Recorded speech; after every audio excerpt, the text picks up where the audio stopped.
Hi guys, my name is Bobby, and for my sermon, I will be teaching on a passage in James chapter 1, verses 5 through 8. So before I get into my illustration, I'm just going to read the passage to you. So if any of you lacks wisdom, let him ask God, who gives generously to all without reproach, and it will be given to him. But let him ask in faith, with no doubting. For the one who doubts is like a wave of the sea that is driven and tossed by the wind. For that person must not suppose that he will receive anything from the Lord. He is a double-minded man, unstable in all his ways. So for my illustration, I'm going to be in my third point. And my third point is, in the face of difficulty, don't expect wisdom if you doubt. So I'm going to go a little bit deeper into the word double-minded and what that means with my illustration. So here it goes. Okay, so guys, I want to go a little bit deeper into what the term double-minded means to help you see where your allegiance is in times of difficulty. So I'm going to start off by I'm going to ask you guys to think of your favorite sports team. Now, maybe you don't like sports, but think about someone who is a really big sports fan if you don't have a favorite sports team. For me, in my case, I love sports. That is my my third love, I guess. But now, God, wife, and sports. Actually, that's probably not true. There are probably a lot of things I love more, but I do love sports a lot. So anyway, I'm a huge New York Yankees fan. And for those of you who know anything about baseball, the New York Yankees are one of the biggest franchises in all of sports, let alone baseball.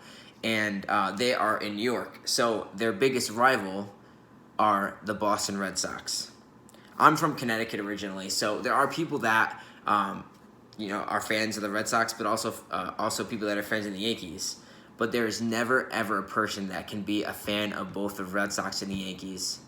If I went back to Connecticut tomorrow and I told my dad, hey Dad, I've been a Yankee fan my whole life, but I think I'm going to start cheering for the Red Sox, he'd look at me like I have 7 eyes. There'd be no way possible for that to happen. It wouldn't.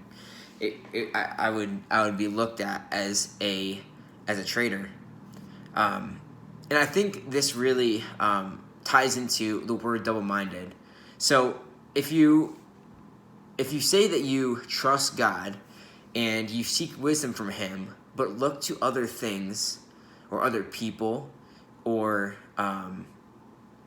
just things that you look to that are not Him, if you don't seek Him first, you're double-minded.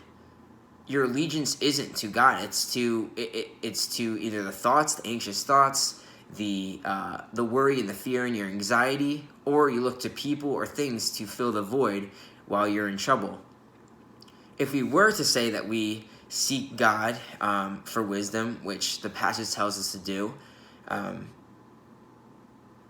we would need to seek Him and not other things. So Matthew 6:24 reads, "No one can serve two masters, for either he will hate the one and love the other, or he will be devoted to the one and despise the other."